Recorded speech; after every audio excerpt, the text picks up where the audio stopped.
So making this record is a special privilege, and I'll do my best in this short space of time to pass along to you a distillation of more than 20 years of research on why some people seem to do so well in life while others do not. This information has changed my life, and the lives of thousands of others who have made the same discovery, and I sincerely hope it will have a happy and profitable effect upon yours. I hope that whenever you listen to this record, you will do so with a notebook handy. We seem to forget the spoken word quickly, and only by repeated playings in the home, without distractions, can this information become a permanent part of your way of life. To begin, I would like you to remember this. Successful people are not people without problems. They have, as a rule, just as many problems and largely the same kind as everyone else. The difference is that they learn to solve their problems. Successful living is nothing more than the ability to solve successfully the problems which are as much a part of living as breathing. The degree of our success will be determined by the extent to which we can solve our problems. So now that we've defined the problem, let me make this statement. If you can tell me what you want, I can tell you how to get it. The problem with the great majority of individuals is not with their ability to achieve their goals in life, but rather with the failure to understand two factors vital to successful living. The first is to make the decision as to what it is we want enough to give it most of our attention until it's been achieved, and to clearly define it. And the second is to fully understand that we have the ability to achieve this goal, or we wouldn't want it in the first place. The next vital rule to successful living is to understand that our success is won or lost by our ability to serve others. We are interdependent, and it's just as impossible to succeed without serving others as it would be to live in our modern world without others serving us. Our rewards in life will and must always be in exact proportion to our service.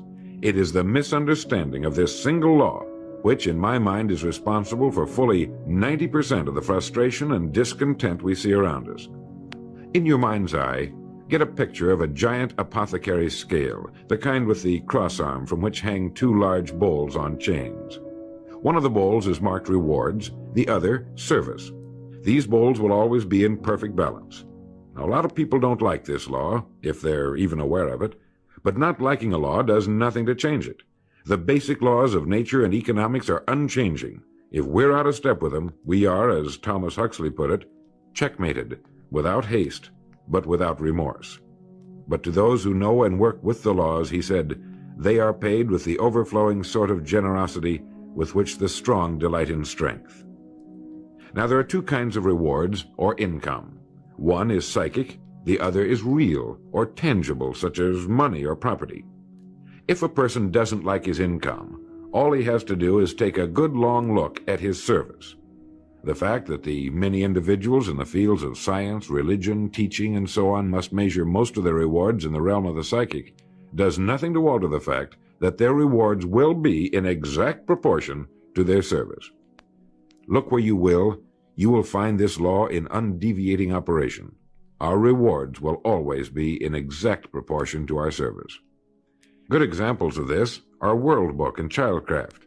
The fact that your company is the world's largest publisher of reference material is based solely on the fact that its products have found the widest acceptance and have been sold to more individuals and institutions. This is the law, then, that lies as the supporting structure of economics and personal well-being, so fix it in your mind. All attempts to sidestep or in any way avoid this law will result in frustration and failure. So this brings up the question, if what I want is more than I now have, how can I increase my service in order to earn it? Well, whom do we serve? We serve people. So let's take a moment to try to understand people. The more we understand them, the better we can serve them. I think of an adult human being as a grown child, doing his best to play for the first and last time on earth this game called life. The extent to which he learns the rules of this mighty game will determine his success. But right here we run into an historic and exasperating fact. People down through the centuries have, with the most amazing consistency, divided themselves into two groups. One group contains about 5% of any given population. The other group contains the remaining 95%. Neither of these two groups is any better than the other. But one thing separates them. The big group the one containing about 95% of the people, never seems to get the word, while the smaller group, the 5%, does. Now, what do I mean by getting the word? I mean about 95% of the people never quite understand, emotionally or intellectually, that we as individuals control, to an altogether unsuspected extent, our lives here on earth. That each one of us is the architect of the structure fashioned by our years. You see, all of us want the same things, but only about 5% figures out how to get them. I think it's perfectly stated in your World Book booklet titled Opportunity Unlimited. It says, within each of us burn two unquenchable ambitions: to serve importantly and to gain financial independence. Both of these worthwhile goals are within the reach of all of us, man or woman, but according to statistics, only about 5% achieve both of them. Why? Let's look at it logically. Every human being has a tendency to think, act, and talk like those by whom he is surrounded. This is environment, and it exercises an enormous influence on our lives. We've already pointed out that 95% don't seem to get the word in life. Then it follows that in the case of any given individual, the odds are 95 to 5 that he is surrounded by the larger group. And since a body in motion tends to remain in motion until acted upon by an outside force, that he will continue to conform to his group unless we can do a better job of serving him through knowledge. Here is our largest opportunity for service, and the rewards will take care of themselves. Now, right here, let me restate what we've covered so far. Our rewards, psychic and tangible, will be in proportion to our service. The failure of most people to live successfully is not caused by their lack of abilities, far from it, but rather in their failure to decide what it is they want, and understanding that our wants are governed by our talents and abilities, and that we are divided into two groups of roughly 5% and 95%, and that it's the 5% group which is successful. So here, let me give you a definition of success which, to my mind, covers the subject completely. Success is the progressive realization of a worthy ideal. That is, anyone who knows where he is going in life is a success. At the moment he makes the decision of what it is he intends to accomplish, of what it is he considers a worthy ideal, he is successful. Once this goal has been accomplished, he is again, by our definition, a failure, until he establishes a new goal toward which to work. To my mind, this is what we as human beings were intended to do, to go through life from one achievement to another, and to finally come to the end of our road here on earth, still reaching, still new and better plateau on which to stand. For this is to live and live completely, to know as much as we can know, to serve as much as we can serve, to accomplish as much as we can accomplish. Well, since success is the progressive realization of a worthy ideal, why are we faced with only 5% who can be called really successful? Because the best estimates available tell us that only about 5% will ever decide upon and define the one thing they want. One thing, because we can only do one thing at a time. To my mind, the story of a person's life is the story of a quest, a search to which he devotes his life. We know that the happiest people on earth are those who know exactly what it is they seek and set boldly out to find it. And while we're all dreamers, the fortunate ones are those who have found a dream so exciting and worthwhile that they'll devote a part or all of their lives to making that dream come true.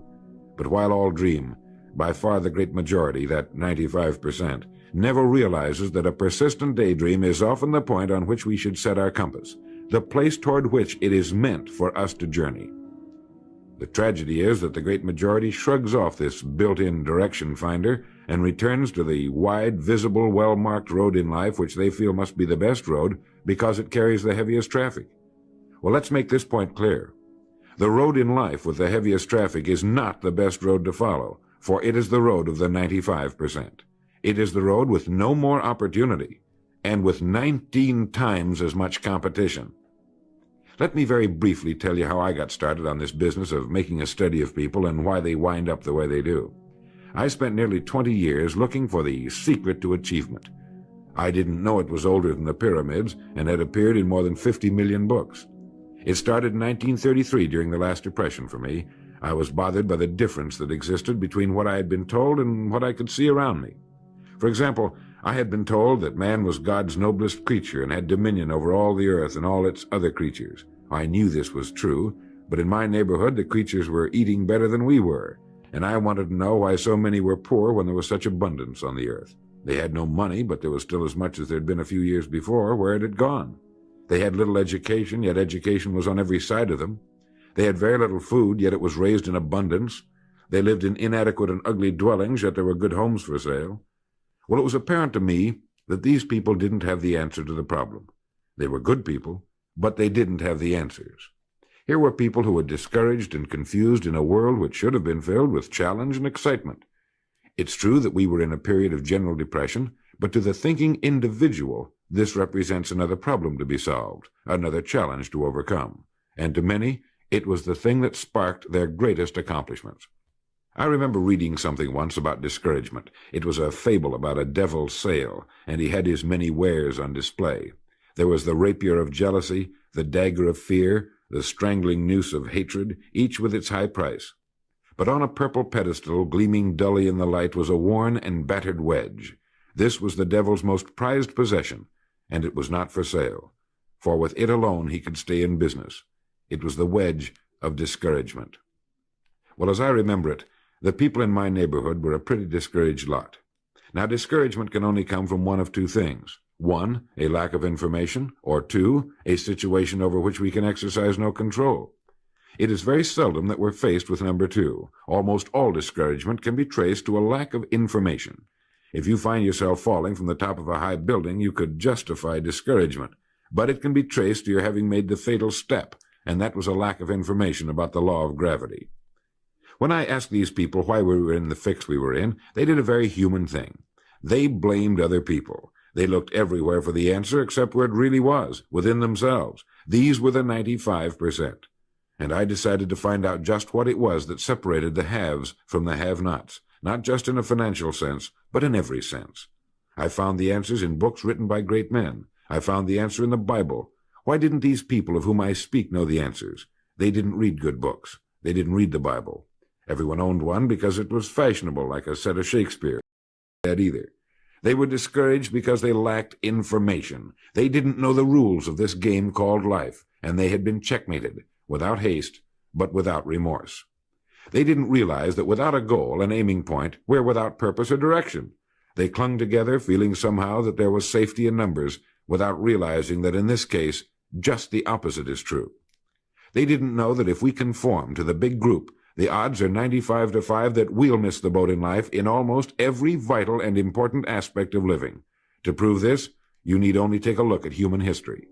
Of all the billions of human beings who've lived on Earth, all great advances, all great ideas have come from just a handful, a few thousand out of billions. Now, how have the people as a group reacted to the great ideas? Every great leader and thinker, from Socrates to the Wright brothers, has been scorned, ridiculed, poisoned, imprisoned, stoned, pilloried, burned at the stake, or crucified. Mankind as a group has made a consistently grisly game of tormenting his saviors. Why? Lack of information, lack of knowledge. It comes from following the wrong crowd. What can we learn from all this as individuals? Two things. One, to amount to anything as individuals, we've got to be individuals. We've got to have individual goals, individual thinking, individual action. And two, we must never conform to the great mass of people. We must love them, help them, for our joy and success will be determined by the extent to which we serve them. But we must never lose our individuality and identity by permitting ourselves to be submerged in this suffocating sea of indirection and purposelessness. There's nothing wrong with emulation. In fact, it's a good idea, so long as we emulate a person who represents that which we wish to become, but never the crowd, never the 95%. And you know what the answer was, the secret to achievement that I had devoted nearly 20 years to finding? Its pure simplicity had caused it to elude me, just as it manages to elude the majority of the people in any given age.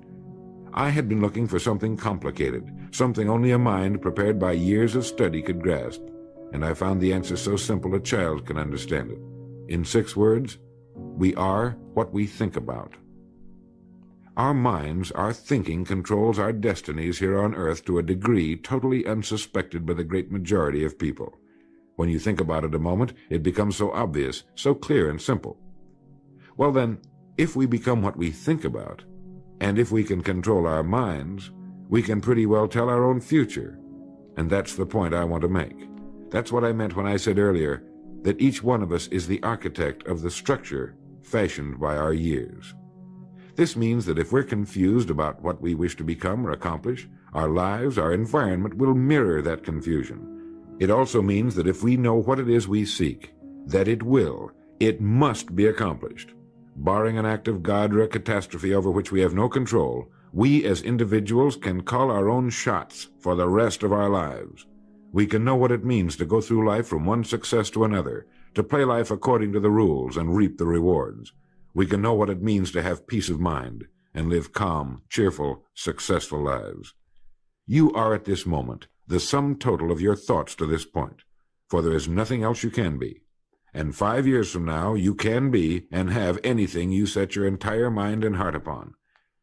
Turn this record over now, and let me tell you of a way you can use this law to accomplish more in 5 years than the average person does in 40. Succeeding in life has always been a matter of doing that which the great majority does not do.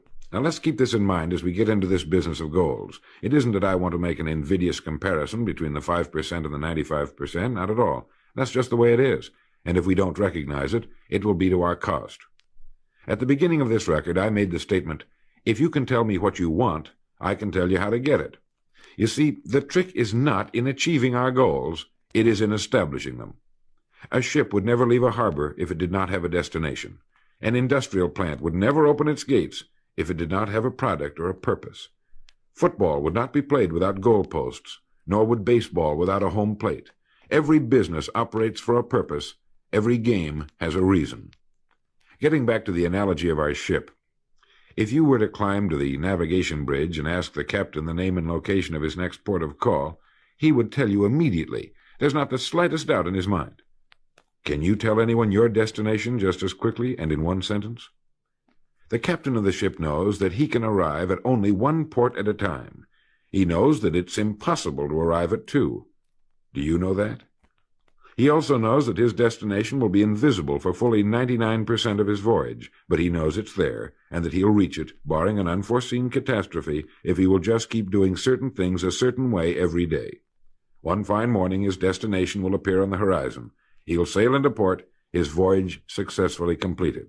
When his business has been accomplished, he'll then sail to another predetermined port of call, and this will take him and his ship from one success to another for the rest of both of their lives. By understanding that he can reach only one port at a time, the owner of a ship can, in the short space of a very few years, reach hundreds of ports successfully. There'll be problems, lots of them, but they'll be solved, and the ship will steam its solitary course over the deep oceans of the world, devoting its life to accomplishing its mission and contributing its share to the welfare and economy of the world. Men and women who follow this sensible, obvious, and meaningful way of life will do the same. But the paradox is that most are like ships without rudders. They're subject to the whims of wind and tide.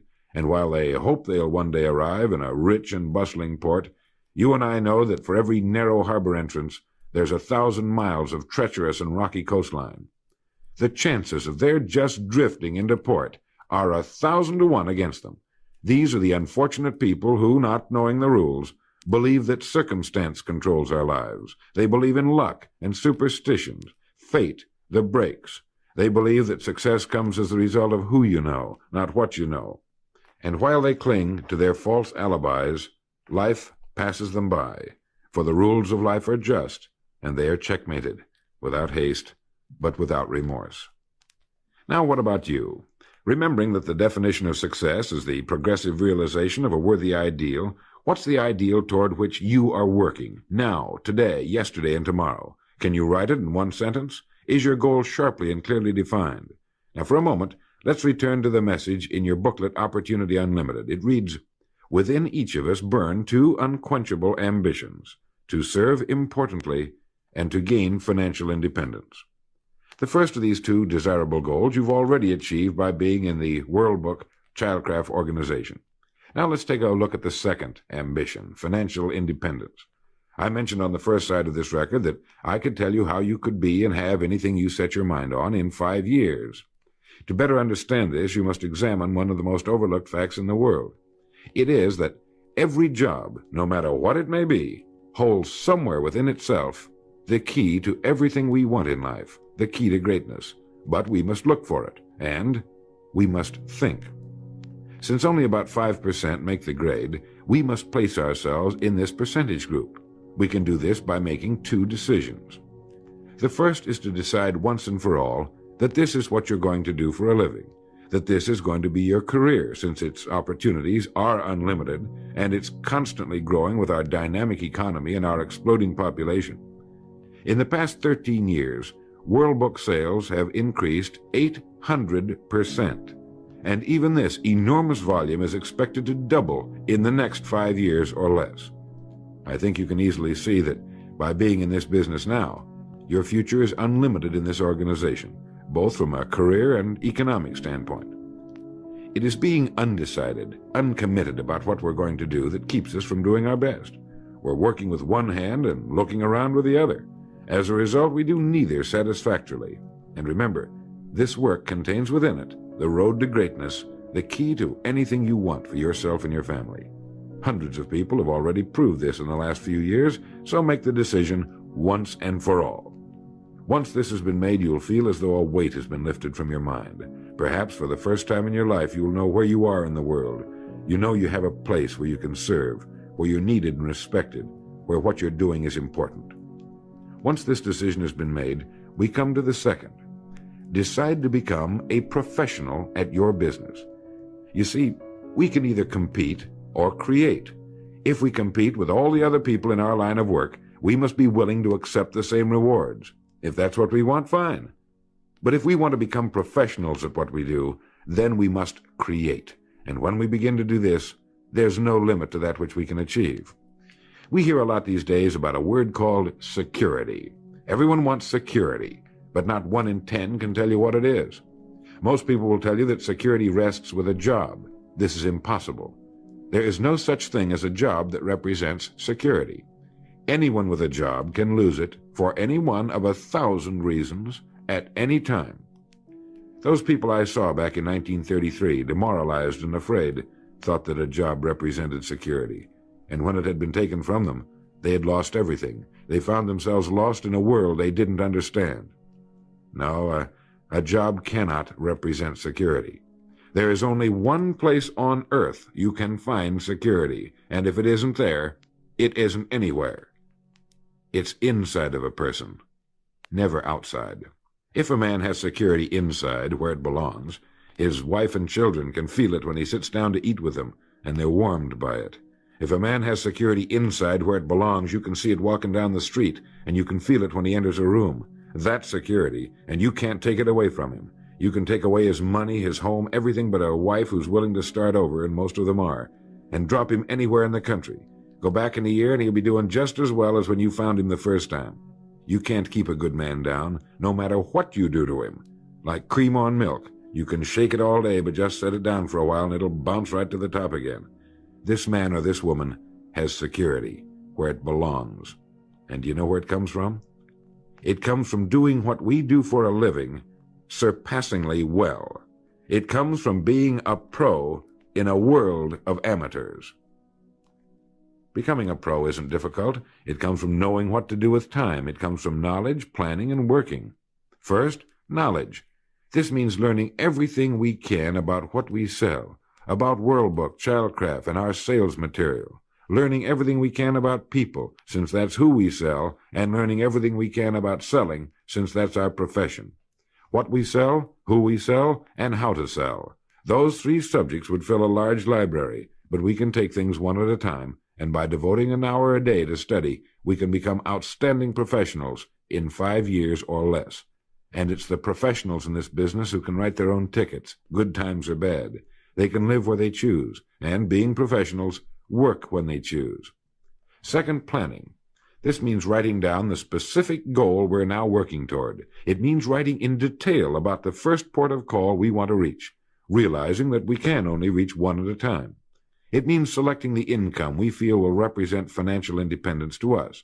Once this has been selected, we know exactly what we must do in order to reach it. As soon as our first goal has been reached, we can set a new one. The person who does this is the person people call lucky. Good things just seem to happen to him. The so-called breaks start coming his way. But it's a result of planning and working positively that attracts the good things to us. I can't emphasize too much the importance of describing your detail. If it's a beautiful new home, get the actual plans, or at least an elevation drawing of the home, and carry it with you so that you can look at it regularly. If it's a certain amount of money, write down the specific amount for the coming year to the penny, and then work your plan. Whatever your goal may be, write it down in detail. Then you're like the ship. You're on course, and you'll reach more successful ports in a few years than most men do in a lifetime. And third, working. Working more than the average, if we're going to achieve more than average results, is necessary, of course. But with proper planning and with knowledge, it seems easy. Moreover, to work, we need energy, and energy is inextricably linked to desire. Unless we have a desire to do a certain thing, we find ourselves without the energy. But you will never find desire without energy. Once our goal has been crystallized in our minds and we realize that we become what we think about, our doubts vanish as to whether or not we can achieve our desired ends, and with the picture of our dream in our mind, we have abundant energy. Let me quote from William James' essay on vital reserves. Compared with what we ought to be, we're only half awake. Our fires are damped. Our drafts are checked. We're making use of only a small part of our possible mental and physical resources. Stating the thing broadly, the human individual thus lives usually far within his limits. He possesses powers of various sorts which he habitually fails to use. He energizes below his maximum, and he behaves below his optimum. And then he wrote, "Excitements, ideas, and efforts, in a word, are what carry us over the dam."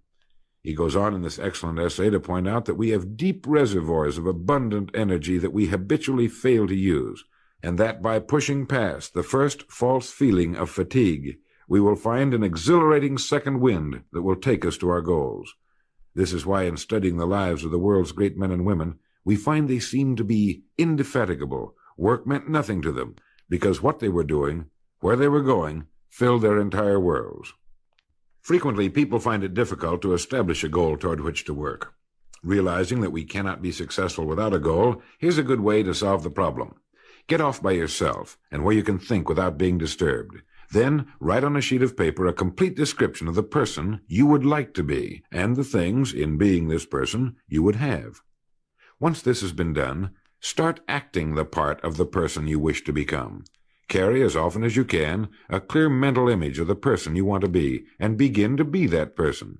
Soon this will become so knit with habit, it will lead you without fail to the goal you seek. You see, when you begin to do this, you're using your greatest power, your mind, and you will become what you think about. Some time ago, I was flying west and reading a copy of a television play by the three-time Pulitzer Prize-winning playwright Archibald MacLeish. The play was The Secret of Freedom. Suddenly I read a line that shook me to the soles of my feet, and for a long time I stared out of the window, thoroughly digesting the line I had just read. Here is that line. "The only thing about a man that is a man is his mind. Everything else you can find in a pig or a horse." Think about that line until you know what it means. The only thing that sets us apart as human beings is our divine minds. Everything that means anything to us, our love of our families, our faith, our dreams, our talents and abilities, our religion, everything we know, is connected to us solely through our minds. Our minds represent our hope and our future. Yet, as a rule, it is the last place the average person will turn to for help. Your mind contains riches beyond belief, but you must prospect this rich and largely unexplored continent, and the only way it can be prospected is by systematic study and systematic thinking. Your mind is like a muscle. It will develop only to the extent that you use it, no more. By devoting an hour a day to study, you're building your mind into a powerful and creative servant. If you only do this 5 days a week, it comes to 260 hours a year. That's 1,300 hours in 5 years, or the equivalent of 162 8-hour days devoted to study and research. Believe me, if you'll do this, In 5 years, you'll be one of the most accomplished professionals in your field, and you'll have the world on a string. You will virtually be able to write your own ticket. The average man works 8 hours a day, about 50 weeks a year, for 40 years. That's time enough to become great at anything. The time will pass anyway. We might as well reap the rewards. So now, let's sum up and reduce the whole thing to a workable formula, a set of rules for this game of life that cannot fail to take us to where we wish to go. The first and most important thing to remember is the rule that controls our life. We become literally what we think about. This means that we must establish a worthwhile goal toward which to work, a goal that will occupy our minds most of the time. This goal should be written out or illustrated. We should look at it and restate our purpose every morning, every night, and as many times during the day as we can. We must fully understand, emotionally as well as intellectually, that whatever it is we set our heart upon will become real in our lives. We must also remember the law that lies as the basic foundation for all economics and personal well-being as well. Our rewards will be in exact proportion to our service, and if we want to get into the top 5% of the people, we must often cut ourselves away from the effects of our environment and become individuals with individual goals, individual thinking, individual actions. We must realize that our daily work contains more opportunities than we could develop in a lifetime, and that our job contains within itself the key to greatness, the road to everything we could possibly want in life for ourselves and our families. We must realize, too, that security can be found in one place only, inside of us. If it isn't there, it isn't anywhere. And the only road to security lies in doing what we do for a living surpassingly well. And lastly, that we must become professionals at what we do, and that becoming a pro involves knowledge, planning, and working. Knowledge of what we sell, who we sell, and selling. Planning by establishing the goal, which automatically establishes our work pattern. The great salesman is like the great golfer. It looks easy the way he does it, because it is easy the way he does it. But it took time, dedication, and work in its accomplishment. Is it worth it? You bet it is. P.G. Hamilton once wrote, "Let's be different. A strong life is like that of a ship of war, which has its own place in the fleet and can share in its strength and discipline, but can also go forth alone to the solitude of the infinite sea.